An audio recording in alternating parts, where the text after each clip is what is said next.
সবাই অনেক রাত পর্যন্ত সবাই আড্ডা দেয়। তারপরে সময় মতো সবাই ঘুমিয়ে পড়ে।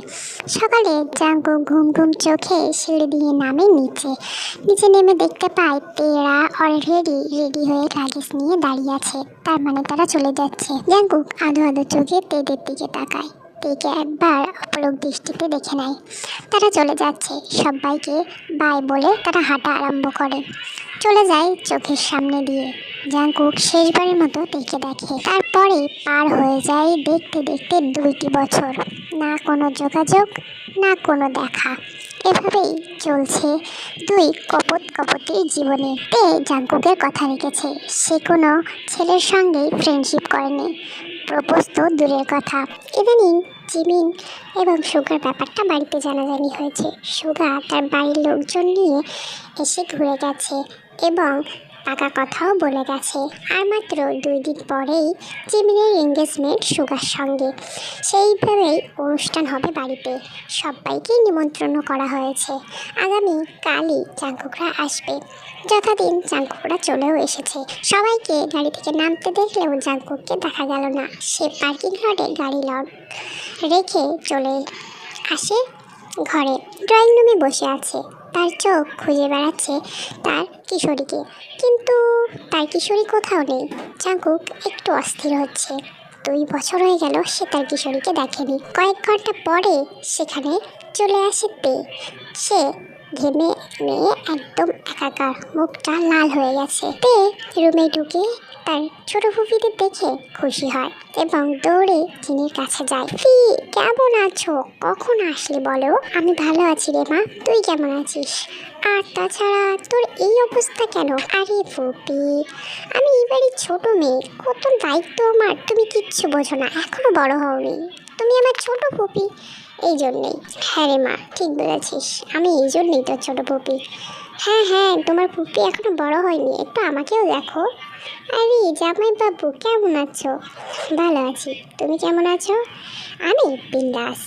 এই যে চোর বেটা, চুরি করেই বসে আছিস, তোর স্বভাবটাই ওই রকম, দেখলেই বোঝা যায়। চুপ করতে শাকচুন্নি, পেতনির মতো দেখতে, শাকচুন্নির মতো মোটা। তোকে কে বললো রে শাকচুন্নি মোটা হয়? আমি জানি সব, তোকে দেখলেই বোঝা যায়। জাঙ্কুক অস্থির। সে তের সঙ্গে কথা বলতে চায়, কিন্তু তার কিশোরী তো তার সঙ্গে কথাই বলছে না। সে অন্য লোকের সঙ্গে কথা বলতে ব্যস্ত। অবশেষে পালা আসে জাঙ্কুকের। তে জাঙ্কুককে দেখে, ভাইয়া কেমন আছো? জাঙ্কুক মাথা নাড়ে। তে আর কিছু বলার প্রয়োজন বোধ মনে করে না। ফুপি, রোজা আপু কোথায়? জিমিনের সাথে ওর রুমে বসে আছে। তে দেয় এক ছুট। তার আর মনে হয় কোনো কথা বলার প্রয়োজনই নেই। সে আলাদিনের আশ্চর্য প্রদীপ পেয়ে গেছে। দেয় এক ছুট। জাঙ্কুক নিরাশ হয়। তার এর থেকে বেশি কিছু আশা করাই বৃথা। তে চলে যায় জিমিনের রুমে, যেখানে রোজ এবং তার হাজবেন্ড ছিল। রোজ আপু, কেমন আছো? কতদিন দেখিনি তোমায়। ভালো আছি, তুই কেমন আছিস? আর এটা কি অবস্থা করেছিস নিজের? তোর বোনের এঙ্গেজমেন্ট, কোথায় সুন্দর করে বেড়াবি তা না? আহা, এমন করে বলছো কেন? আমার শাড়ি তো অনেক সুন্দর। এটাই তো জাঙ্কুকের? না না, কিছু না, আসলে জাঙ্কুক বলছিল তুমি এবারে ছোট মেয়ে, সেটাই বলছি আর কি। ও আচ্ছা, এই ব্যাপার। সেদিন রাতে সবাই বাইরে বসে আড্ডা দিলেও বাবা, সুবি, ইউনজন, আরেম, জিন সবাই মিলে একটা রুমে বসে আলোচনা করছে। জাঙ্কুক বারবার বাইরে পায়চারি করছে। সে জানে ভিতরে কি আলোচনা হচ্ছে, কারণ সে বাড়ি থেকে আসার আগেই তেকে বিয়ে করার ব্যাপারটা তার মামা মামিকে জানাতে বলেছে জিনকে। জাঙ্কুক একটু রকচটা স্বভাবের, যেটা বলে সেটাই করে। সেই জন্য জিন একটু ভয় পেয়ে গিয়েই তার ভাইয়ের সঙ্গে এই বিষয়ে কথা বলতে এসেছে। না হলে তো জাঙ্কুক বলেই দিয়েছিল সে তো আসবেই না এবং কাউকে আসতেও দেবে না। সেই বিষয় নিয়ে কথা হচ্ছে। জাঙ্কুক অস্থির, জানে না তার মামা মামি কি বলবে। তে জাঙ্কুকের থেকে গুনে গুনে 10 বছরের ছোট। আদেও কি তারা মানবে নাকি মানবে না? বেশ 1 ঘন্টা মতো পার হয়ে গেছে। জাঙ্কুকের অস্থিরতা বেড়ে গেছে। সে আর স্থির থাকতে পারছে না। সে দরজার ওখানে কান লাগাতেই শুনতে পাই, না না, কি বলছো এসব?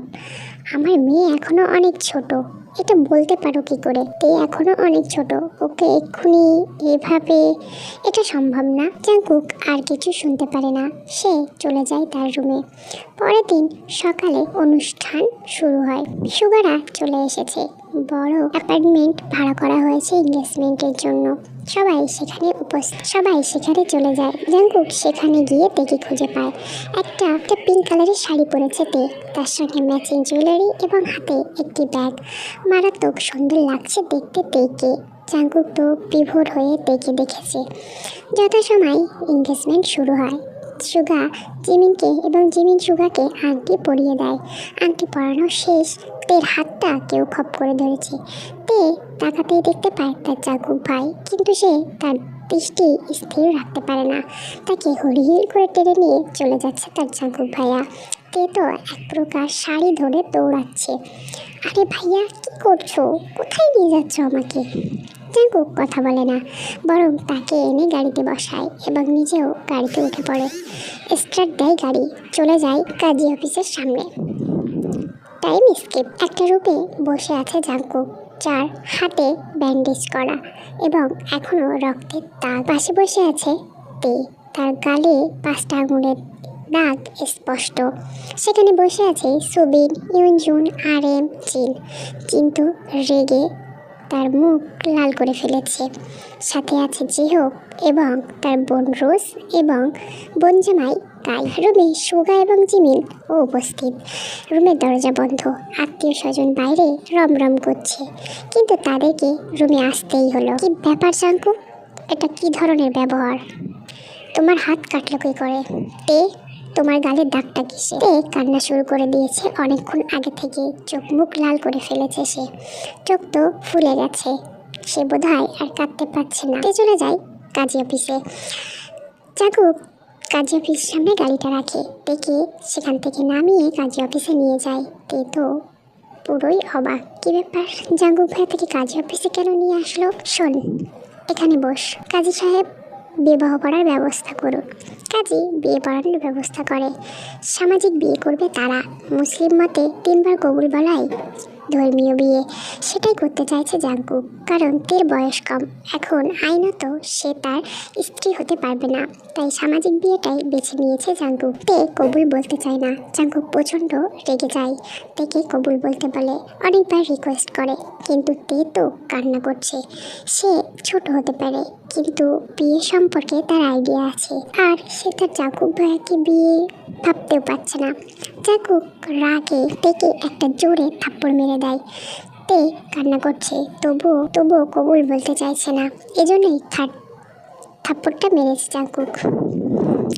তে থাপ্পড় খেয়ে পরপর 2বার কবুল তো বলে দিয়েছে, কিন্তু আরেকবার বলছেই না। জাঙ্কুক খুব রেগে যায়। তেকে আর আঘাত করে না, বরং দেয়ালে গিয়ে নিজের হাতে আঘাত করে কয়েকবার। ফেটে যায় জাঙ্কুকের হাত, পড়তে থাকে অনবরত রক্ত। তে ভয়ে কবুল বলে দেয় আরেকবার। জাঙ্কুককে কষ্ট দেওয়া তেরও ভালো লাগে না। জাঙ্কুক ও কবুল বলে। সেখানে তাদের বিয়ে সম্পন্ন হয়। তারপরে বাড়ি চলে এসেছে তারা 2জন এবং তাদের নিয়েই এখন বসা হয়েছে। তে কথা বলা শেষ করে আবারও ফুপিয়ে কান্না শুরু করে দেয়। এটা কি ধরনের ব্যবহার জাঙ্কুক? তুমি কেন এটা করলে? মা, তুমি এটা আমাকে বলতে পারো না? কারণ কাল রাতে তো আমি তোমাকে বাড়ি থেকে কি বলে নিয়ে এসেছিলাম, কিন্তু সব কিছু তো অন্যরকম হলো। এটা কেমন কথা? সব কিছু অন্যরকম হলো মানে এটা কি? তোমার বিষয়ে আমরা কথা বলেছি, তোমার মামা মাম্মি রাজি হয়েছে, এর বাইরে কি চাও তুমি? তাই এখনো অনেক ছোট, এটা তুমি কেন করলে? সবাই তো অনেক রাগারাগি করছে। সুবিন সবাইকে থামায়। চুপ করো সবাই, ঠান্ডা হও, আমার কথা শোনো। জাঙ্কুক যেহেতু কাজটা করেই ফেলেছে, তাছাড়া আমরা তো সবাই রাজি ছিলাম তেকে জাঙ্কুককে দেওয়ার জন্য। তো বিয়েটা যখন তারা করে ফেলেছে সমস্যা নেই, কিন্তু তে যতদিন পর্যন্ত না 18 বছর বয়স হচ্ছে ততদিন পর্যন্ত তে এবং জাঙ্কুক দুজনের সঙ্গে দেখা করতে পারবে না। বলতে তে জাঙ্কুক যতদিন না তে 18 বছর বয়স হবে ততদিন পর্যন্ত জাঙ্কুক তেকে নিয়ে যেতে পারবে না। আমরাও তেকে যেতে দিব না, এটাই হবে ওদের শাস্তি। জাঙ্কুক সেটা মেনে নিয়েছে। তার কাছে তো কোনো ব্যাপারই না, সে তো শুধু তেকে নিজের ঘরে রাখতে চেয়েছিল। সেদিনের মতো ব্যাপারটা সল্ট আউট হয়ে যায়। তার জাঙ্কুকরা ফিরে আসে নিজেদের বাড়ি। এভাবে দেখতে দেখতে পেরিয়ে যায় কয়েকটি বছর। এখন বর্তমানে জাঙ্কুকের স্ত্রী, সে আর কয়দিন মাত্র বাকি আছে 18 বছর বয়সে পা দিবে। কয়দিন বলতে এখনো 2 মাস বাকি। জাঙ্কুকের সঙ্গে একটা বার দেখা তো দূর, কোনোদিন ফোনে কথা পর্যন্ত বলেনি তে। জাঙ্কুকও কখনো খোঁজ নেয়নি তের। তে তো বড্ড অভিমান হয়েছে, বিয়ে করেছে অথচ কথা বলার নামে খোঁজই নেই। জাঙ্কুক ইচ্ছে করেই কথা বলেনি, সে কথা বললে তার কিশোরীকে ছেড়ে কি করে থাকতো। না দেখা না কথা বলা, মনে অনেক অভিমান, অনেক অভিযোগ, একদম ভালোবাসা নিয়ে পার হয়ে গেছে 3.5 বছর। আর মাত্র 6 মাস বাকি তের 18তম জন্মদিনের। এরই মধ্যে জিমিনের বিয়ের তারিখ ঠিক হয়ে গেছে।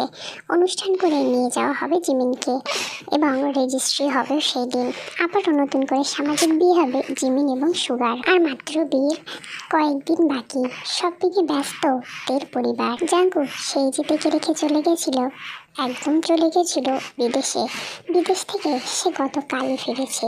আর জিমিনের গায়ে হলুদ। জাঙ্কুক মোটেই আসতে চায়নি বাড়ি থেকে, কিন্তু তার মা এক প্রকার জোর করে তাকে নিয়ে এসেছে এখানে। জাঙ্কুক আশা থেকেই তেকে খুঁজছে, কোথায় মেয়েটি, তার বউকে তো খুঁজতে হবেই। কতদিন দেখেনি সে তার। সে তো অভিমান করে বসে আছে জাঙ্কুকের সামনে, কিছু মতেই সেভাবেই সারাদিন পার হয়ে দেখা হয় না তে এবং জাঙ্কুকে। জাঙ্কুক কয়েকবার তেকে খুঁজেছে, তে ইচ্ছে করেই ধরা দেয়নি, লুকিয়ে পড়েছে অন্য কোথাও। গায়ে হলুদ পর্ব শেষ। পরের দিন বিয়ের দিন জিমিনের বিয়ের দিন পেয়ে সকালবেলা পার্লার থেকে সেজে গুজে হাজির হয়েছে বিয়েতে। বিয়ে যথাসময় হয়ে গেছে। আজ তে জাঙ্কুকের চোখ ফাঁকি দিতে পারেনি, কারণ জাঙ্কুক তেকে প্রথম থেকে চোখে চোখে রেখেছে। তে চেয়েও জাঙ্কুকের চোখে আড়াল হতে পারেনি। দুজনের মধ্যে কোনো কথা হয়নি বটে, কিন্তু চোখাচোখি হয়েছে কয়েকবার তে চোখ নামিয়ে নিয়েছে, তো কখনো জাঙ্কুক চোখ নামিয়ে নিয়েছে। রাতের বেলা বিয়ে কমপ্লিট, সবাই সেই কাজে ব্যস্ত। জাঙ্কুক বাড়ি যাবে, সে তের হাত ধরে এক প্রকার জোর করে গাড়িতে বসায় এবং গাড়ি স্টার্ট দিয়ে সেখান থেকে চলে যায়। তে চুপচাপ বসে আছে। বাড়িতে পৌঁছে গেছে তারা। জাঙ্কুক তার রুমে। তে আলতো গলায় জিজ্ঞাসা করে, আমি কোন রুমে শোবো? কেন কোন রুমে শুবি মানেটা কি? আমার রুমে শুবি? আবার কোন রুমে শুবি? কিন্তু ভাইয়া। শাট আপ তে। ভাইয়া কি? বিয়ে করেছি আমি তোকে, বউ তুই আমার। ভাইয়া বলিস কিসের জন্য বলতো? কি বোঝাতে চাই ভাইয়া বলে তুই আমাকে? চুপচাপ বসে আছে, কি বলবে বুঝতে পারছে না। কারণ আজ এত বছর পরে জাঙ্কুকের সঙ্গে দেখা, তারপরে জাঙ্কুক তাকে বকা দিচ্ছে, কোথায় একটু আদর করে কাছে টানবে তা না। জাঙ্কুক তেকে ফ্রেশ হয়ে আসতে বলে, কিন্তু তে তো এখানে তেমন কিছুই নেই। জাঙ্কুক তার বোনের পুরাতন একটা রোজের পুরাতন একটা 3 পিস এনে তেকে দেয়। 3 পিসটা অনেক ঢিলা, তে সেটা কিছু মতেই পড়তে চায় না। জাঙ্কুক বাধ্য হয়ে তার মায়ের একটা শাড়ি এনে তেকে দেয়। তে কোনোভাবে শাড়িটা পরে নিয়ে চুপচাপ খাটের এক কোণে গিয়ে শুয়ে পড়ে। জাঙ্কুকও ওপাশ ফিরে শুয়ে পড়ে। রাত গভীর হয়, দুজনা গভীর ঘুমে মগ্ন হয়ে যায়। কিন্তু কে জানতো আজকেই হঠাৎ করে বৃষ্টি আসবে। জাঙ্কুকের ঘুম ভাঙে বৃষ্টির ছিটায়। জাঙ্কুকের ঘরের শোয়ার খাটের মাথার কাছে একদম ছিল একটি জানালাটি খোলা, সেজন্য বাইরে থেকে বৃষ্টির ছিটা ভিতরে আসছে। সেগুলোই জাঙ্কুক এবং তে চোখে মুখে পড়ছে। কিন্তু তে একটু গুটিসুটি মেরে শুয়েছে, চোখ তো খোলেনি, তার ঘুমও ভাঙেনি। কিন্তু জাঙ্কুক বেচারা তো ঘুম ভেঙে গেছে। বিদ্যুতের আলোয় সে তেকে স্পষ্ট দেখতে পাচ্ছে। তার বুক উন্মুক্ত, শাড়িটি তার জায়গায় নেই। জাঙ্কুকের চোখ কিছুক্ষণের জন্য স্থির হয়ে আছে তের দিকে। তে অনেক বড় হয়েছে, 18 বছর হতে যায় তার শরীরের গঠন পরিবর্তন হয়েছে। তার মুখের আকৃতি, চোখের চাহনি, কথা বলার ধরন সব কিছুই পরিবর্তন হয়েছে। সে আগের মতো হুটহাট জাঙ্কুকের কাছে আসে না, জাঙ্কুকের কোলেও বসে না। জাঙ্কুক হাত ধরলে সে সরান্দে হাতটা মিলিয়ে দেয় না, বরং সে এখন জাঙ্কুকের থেকে লুকায়। সে জানে তার সেই ছোট্ট কিশোরী আজ যুবতীতে পরিণত হয়েছে। সে অভিমান করেছে, জাঙ্কুক সব বোঝে, কিন্তু অবুঝের মতো তের অভিমানী মুখটা দেখতে জাঙ্কুক পছন্দ করে। তার প্রতি রাগ, অভিমান এসব আসার কারণ ভালোবাসা। জাঙ্কুক এটা শিওর হতে চায় যে তে তাকে ভালোবাসে কিনা। বৃষ্টির ছিটা, বাইরে ঝড়ো বাতাস, জাঙ্কুকের মধ্যে অন্যরকম অনুভূতি সৃষ্টি হচ্ছে, কিন্তু জাঙ্কুক সেটাকে দমন করে ঘুমিয়ে পড়তে চায়। তবে এই বৃষ্টি তাকে ঘুমাতে দিতে চায় না।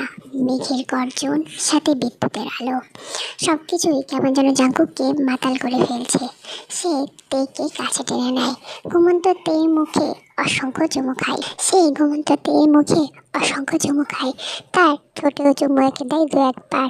তাকে কাছে টেনে খুব শক্তভাবে জড়িয়ে ধরে জাঙ্কুককেও জড়িয়ে ধরে জাঙ্কুককে, কিন্তু সেটা ঘুমিয়ে ঘরে। কিছুক্ষণ বাদে তের দম বন্ধ হয়ে আসছে। তে চোখ খুলে জাঙ্কুককে এভাবে দেখে একটু ভেবাচাকা খেয়ে যায়। সরে আসে জাঙ্কুকের থেকে একটু দূরে। জাঙ্কুক আবার দূরে সরে গেলে জাঙ্কুক একটু জোর করে তেকে টেনে নেয় এবং তাকে আটকানোর জন্য তার ঠোঁটে ঠোঁট মেশায়। তারপরে আমি জানি না গাইস, রুমের লাইট অন ছিল না, সেজন্য তেমন কিছু দেখতে পাইনি। ভেরি সরি গল্পটা এভাবে শেষ করার জন্য। আমিও চাইনি এভাবে গল্পটি শেষ করতে, কিন্তু কিচ্ছু করার নেই, গল্পটিকে এভাবেই শেষ করতে বাধ্য হলাম। বেশি বেশি করে শেয়ার করে দিও, সাবস্ক্রাইব করো, জানিও কেমন লাগলো। আশা করছি শেষ পার্টটা তোমাদের অতটাও ভালো লাগবে না, আমার নিজেরই ভালো লাগেনি, কিন্তু সময় অল্পতায় ব্যস্ততার কারণে বাধ্য হলাম। এরপর থেকে আর ভালোভাবে ভিডিও বানানোর চেষ্টা করব। বাই।